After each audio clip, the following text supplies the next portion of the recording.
Now measuring the dispersion of data में हमारा आगे आता है क्वार्टाइल्स। अब क्वार्टाइल्स क्या होता है? Q1 and Q3 are quartiles. Q1 क्या हो गया? 25th percentile. Q3 is 75th percentile. Okay, so it is kth percentile basically. एक एग्जांपल लेके समझते हैं और ज़्यादा अच्छे से समझ में आएगा। फॉर एग्जांपल ये हमारे पास डेटा है, इसमें टोटल 27 इंस्टेंसेस है, कैलकुलेट करोगे काउंट करोगे तो। अब Q1 क्या होएगा? It is 25th percentile. तो 27 का अगर हम 25th परसेंटेज देखें तो 0.25 इंटू 27 करेंगे तो उसकी वैल्यू आ जाएगी हमें 6.75, और इसको राउंड ऑफ करें तो 7 आ जाएगा।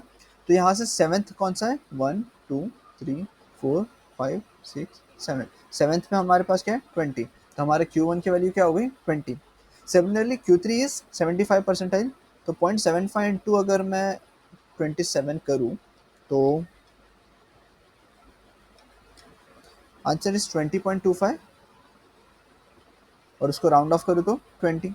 तो ये 7 है तो 8 9 10 11 12 13 14 15 16 17 18 19 एंड 20। ये है 20th पोजीशन पे। तो हमारा Q3 की वैल्यू क्या हो गई? 35। Now comes इंटरक्वांटाइल range IQR। It is Q3 minus Q1। IQR की जरूरत है जब हम बॉक्स प्लॉट देखेंगे तब देखेंगे IQR क्या होता है। तो इस केस में Q3 क्या है? 35 minus 20 which is equals to 15। तो IQR हो गया 15। अब IQR क्यों यूज होता है? आउटलायर एनालिसिस के लिए यूज होता है। आउटलायर क्या होता है? Usually 1.5 times IQR।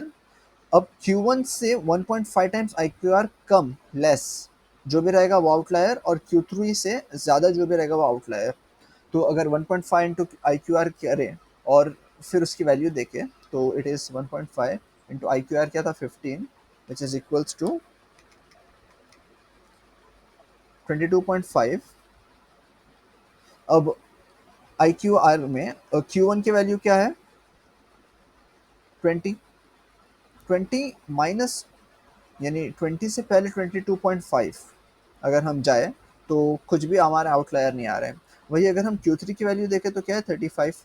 और 35 प्लस 22.5 देखें तो हमें आंसर आएगा 57.5। यानी 57.5 से जो भी ज़्यादा होएगा वो हमारा आउटलायर होएगा, और इस केस में हमारा 57.5 से ज़्यादा 70 है। तो हमारा आउटलायर क्या हो गया? 70। समझे? सो this is how outlier is calculated. Now comes 5 number summary. 5 number summary यानी आपके पास जो भी ये डेटा दिया हुआ है इसका अगर आपको 5 नंबर समरी निकालने बोले तो एक होता है मिनिमम, एक होता है मैक्सिमम, एक होता है मीडियन। मीडियन यानी बीच वाले वैल्यू। फॉर एग्जांपल 27 है तो हमने इससे पहले के एग्जांपल में देखे थे मीडियन कैसे कैलकुलेट किए। ये दोनों बीच में आ रहे थे, फिर इसका एवरेज लिए तो 25 ही आया था। ठीक है। Then Q3 is Q1 is 25 percentile, Q3 is 75 percentile. तो हमने वो भी कैलकुलेट करके रखा है, 20 35 आया है, और मैक्स इज 70। तो ये हो गया 5 number summary. Okay, now next इसका यूज़ क्या होता है हम वो देखते हैं। तो हमारे पास ग्राफिकल डिस्प्ले है कुछ स्टैटिस्टिकल डिस्क्रिप्शंस के लिए। तो very first is box plot. It is graphical display for 5 number summary. जब मैं बॉक्स प्लॉट का दिखाऊंगा तो और ज़्यादा अच्छे से समझ में आएगा। Then is histogram. हिस्टोग्राम में क्या होता है? एक्स एक्सिस पे वैल्यूज और वाई एक्सिस पे हमारे फ्रिक्वेंसीज होते हैं। Then comes quantile plot where each X I is pair of F I. F I का एक फॉर्मूला होता है, जब क्वांटाइल प्लॉट देखेंगे तब देखेंगे। Which states that approximately 100% F I में से for X I this much percent is less than the X I. Okay. Then quantile plot होता है जब हमारे पास दो एंटिटीज, दो यूनिवेरिएट डिस्ट्रीब्यूशंस रहते हैं और उन्हें कंपेयर करना होता है, उनका करस्पॉन्डेंस चेक करना होता है, तब हम क्वांटाइल प्लॉट यूज करते हैं। Then comes scatter plot. Scatter plot is each pair of values is a pair of coordinates. हम सारे एक पेयर को एक कोऑर्डिनेट की तरह यूज करते हैं, फिर उसको प्लॉट करते हैं। It is used for outlier analysis और सम correlation analysis as well. Okay. तो अब इन सारे ग्राफ्स को डिटेल में देखते हैं। Very first which I said is box plot. Box plot में data is represented with the help of box, इसी हिसाब से उसका नाम पड़ा box plot। यहाँ पे देख सकते हैं कि ये box बना हुआ है। Okay. Now the ends of the box are the first and the third quantile। ये first quartile, ये है third quartile। तो ये ends of the box हो गए। That is width of the box is IQR, क्योंकि हमें पता है IQR क्या होता है? Q3 minus Q1। तो ये विथ इसकी जो हो गई वो IQR हो गई। Where median is marked by the line within the box, तो ये जो बीच की लाइन है it is the median. Okay, now whiskers क्या होते हैं? Whiskers are the two lines outside the box extending to the minimum and maximum. ये मिनिमम है, ये मैक्सिमम है, ये दोनों को हम क्या बोलते हैं? Whiskers.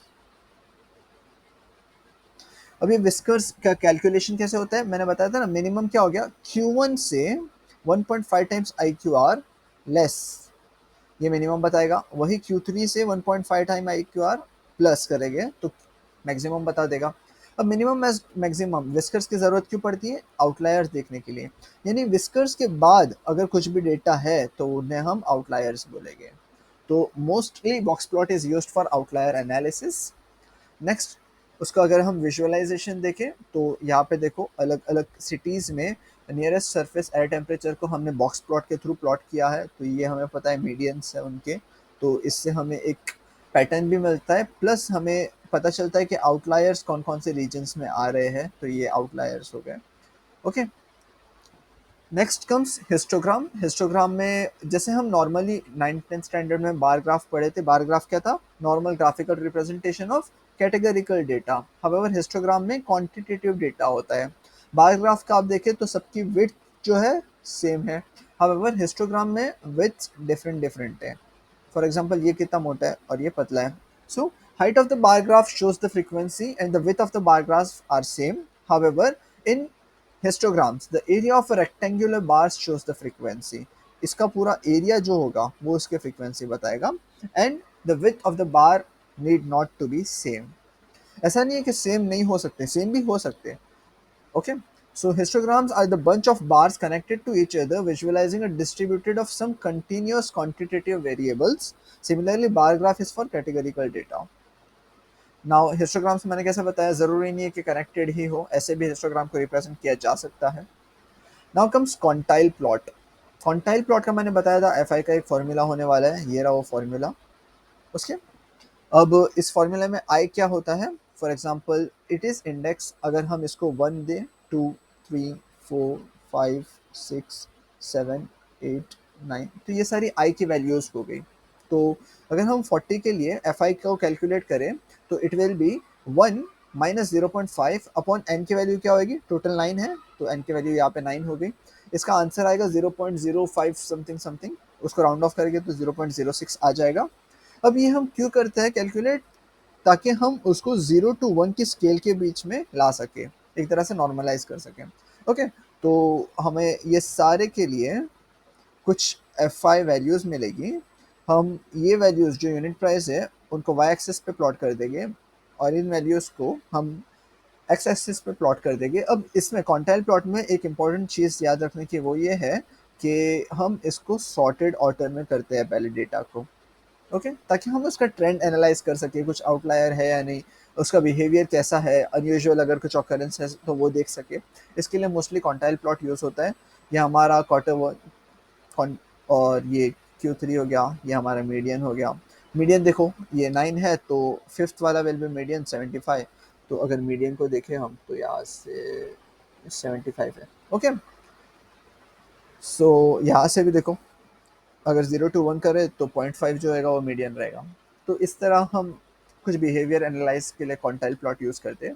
Then comes quantile plot. It's a graph that quantiles one univariate distribution against the corresponding another। एक univariate distribution को corresponding with another quantile of another। Now is there a shift in going from one distribution to another? तो ये हमें एक तरह का correlation comparison type देता है कि क्या इन दोनों में डिफरेंस है। तो अगर यहाँ पे हमने जैसे ब्रांच 1 और ब्रांच 2 की डेटा को प्लॉट किया तो हमें एक ऑब्जर्वेशन मिला। वो ऑब्जर्वेशन क्या बोलता है कि unit price of items sold at branch 1 is little lower than the branch 2। तो ये हमें एक रिलेशन मिल जाता है। Now comes scatter plot। Okay, scatter plot is mostly used for finding correlation and all। Now scatter plot में क्या होता है कि हमारे पास दो यहाँ पे बाइवेरिएट रहते हैं। अब इन दोनों को हम एज अ कोऑर्डिनेट्स यूज करेंगे वाइल प्लॉटिंग। जैसे कि 40 और 275 है तो यहाँ पे देखो हमने यूनिट प्राइसेस को एक्स एक्सिस पे ले लिए और काउंट ऑफ आइटम्स को वाई एक्सिस पे ले लिए, और जब इसको प्लॉट करेंगे तो ये 40 है, ये हमारा 275 समवॉट यहाँ पर आएगा, तो ये हमारा यहाँ पर प्लॉट हो गया। सिमिलरली हम सारे डेटा पॉइंट्स को प्लॉट करेंगे और कुछ इस तरह का ग्राफ आ जाएगा। अब इस ग्राफ को रीड किस तरह करते हैं वो नेक्स्ट स्लाइड में है। फॉर एग्जांपल अगर ग्राफ इस तरह का है, ये क्या है, अपवर्ड डायरेक्शन में है, तो ये क्या हो जाएगा, पॉजिटिवली कोरिलेटेड। सिमिलरली अगर डाउनवर्ड डायरेक्शन में है तो ये क्या हो जाएगा, नेगेटिवली कोरिलेटेड। और जैसे कि हमारा पहले वाला ग्राफ आया ऐसा, तो इसमें क्या होएगा, आधा जो डेटा है वो पॉजिटिवली है, सिमिलरली आधा नेगेटिवली है। तो left half of a fragment is positively correlated, right half is negatively correlated. Okay, so this is how we read. अब हो सकता है कई बार हम प्लॉट करें और हमें ऐसा कुछ डेटा आ जाए या ऐसा कुछ आ जाए, तो ये सारे डेटास क्या है, ना पॉजिटिव है ना नेगेटिवली कोरिलेटेड है, ये अनकोरिलेटेड डेटास है। Okay, so this is all about the graphical representation.